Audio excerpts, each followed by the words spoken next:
Hey, special educators, I'm Jennifer from Positively Learning. Welcome to the Special Educators Resource Room. If you're like me, you're always looking for ways to save time and streamline your work. That's why this podcast was created, to give you the systems and solutions you need to get your time back. Tune in for tips, tricks, and tools that will help you manage your workload and make the most of your time. Whether you're brand new or experienced, all are welcome in the Special Educators Resource Room. How do you choose the right supplementary resources for your students? Hey, special educators, it's Jennifer from Positively Learning. Thanks so much for tuning in. Have you ever been in a position where you were making the choice on what supplementary resources your students would be working with?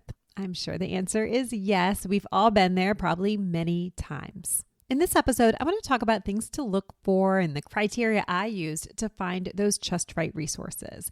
It's not going to be an episode where I am giving a sales pitch, and we're also not going to be talking about prices or who's paying for it, but instead what criteria you can use and apply so you can find just what your students need. Who am I to be giving any of these tips? Well, my own background is pretty varied. There were many years where I didn't have access to a curriculum, so I was always on the search. This was both pre-Common Core and post-Common Core. I don't know if you were teaching back then, but when we adopted Common Core standards, there were no resources out there. I really think that's when TPT just blew up because people were so smart and putting resources up there and we were grabbing them. I've also taught with some big box curriculums. Some were great, some were not great, and I have sat on committees that chose curriculum. So one of them was for the whole school, and another was to choose a intervention program for special education. So I have a pretty varied background and I've learned a lot along the way. Let's start with a definition. What are supplementary resources and why would we use them? Supplementary materials are not just add-ons, but instead they can be a very important tool, like a bridge students can use to access the core curriculum. They can be aligned directly with students' IEP goals and objectives. They also can just be fun, which increases student engagement. I was always looking for supplementary resources that I could use in small groups. I pulled reading intervention and math groups every day. I also looked for behavior resources that could support my students, like visuals, things that could increase their independence in the resource room, and tons and tons of practice materials. I found that I had many students who just needed more time with a skill, both learning and then practicing, applying what they've learned, and then continuing to practice to grow in independence. So this may look like a very similar resource that comes in so many different themes, like a bundle of themes, but the resource remains the same. That way my students are still engaged. They aren't possibly realizing that we're working on the same skill because it looks different and there's different pictures and different visuals. I found that those types of resources really helped support my students.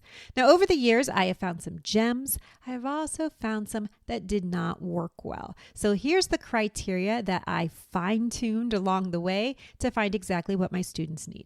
All of this information will also be in a blog post. The blog post has even more details in it, so you want to be sure to check it out. I'll put the link in the show notes and you can read more about this criteria. All right, number one. This is going to sound so simple, but it's so important. Does the supplementary resource align with the goals that we have for our students? Whether that's aligning with core curriculum or student IEP goals and objectives or whatever the intention is. I'm often searching online. I usually go to Teachers Pay Teachers first, but I might Google and that might take me to a blog post, maybe a membership, whether I have free access or it's paid. And I can often knock out about 75% of the results because they aren't aligned with this goal. They might be outstanding resources, but if I can't easily give it a yes or a no, if it aligns or not, out it goes because I just don't have extra time. Now let's take that 25% and add another layer or another filter. And this is going to be considering our students' learning preferences and engagement. You know your students best. You know what's going to work well in your classroom. Is it going to be overstimulating?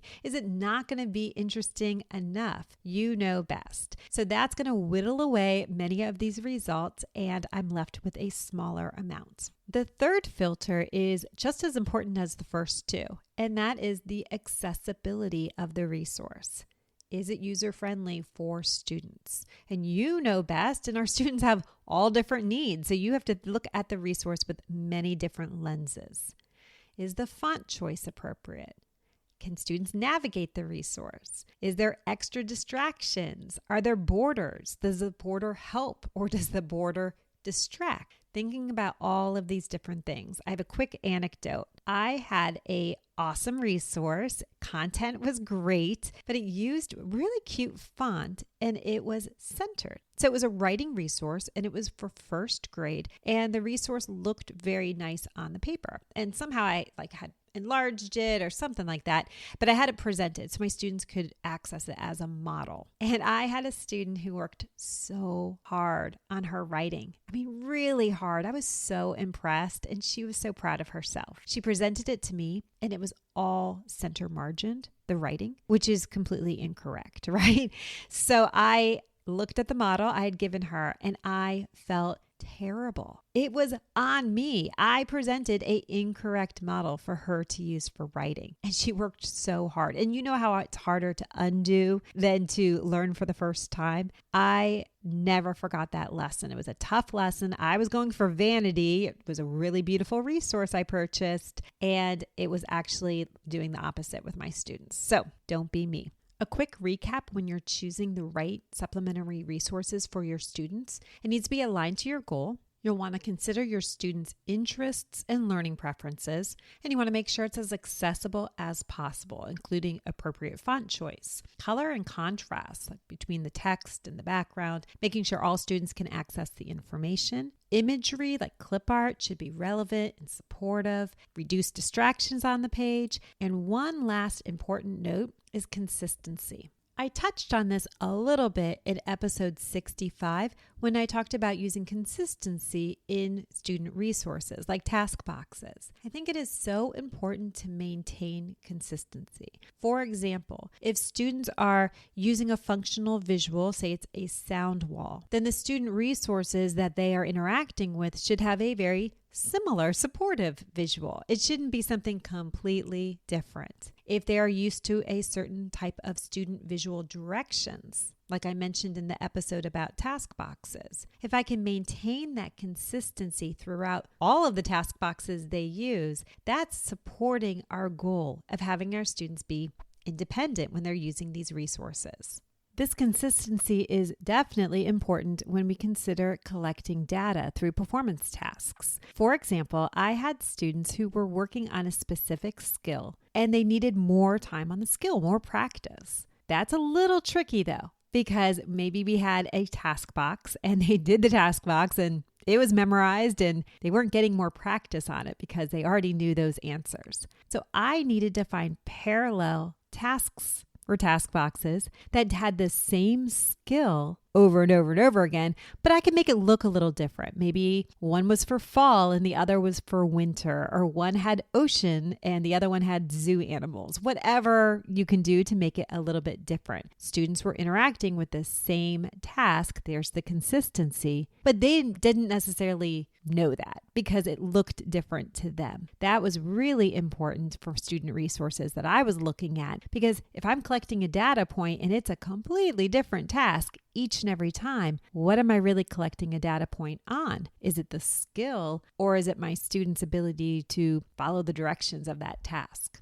Keeping this in mind, when I'm looking at supplementary resources, I tend to not do a lot of the freebies because it's like a one-hit wonder. Unless it's a freebie that I can look past it and see, oh, this is from a bundle. Because I know if I find something that's going to be just right for students, I want more of it. I want that consistency. That was one of my biggest struggles my first few years of teaching. I didn't know exactly what was going to work for my students. So I was downloading a little bit of everything, all of the freebies, all of the dollar sales.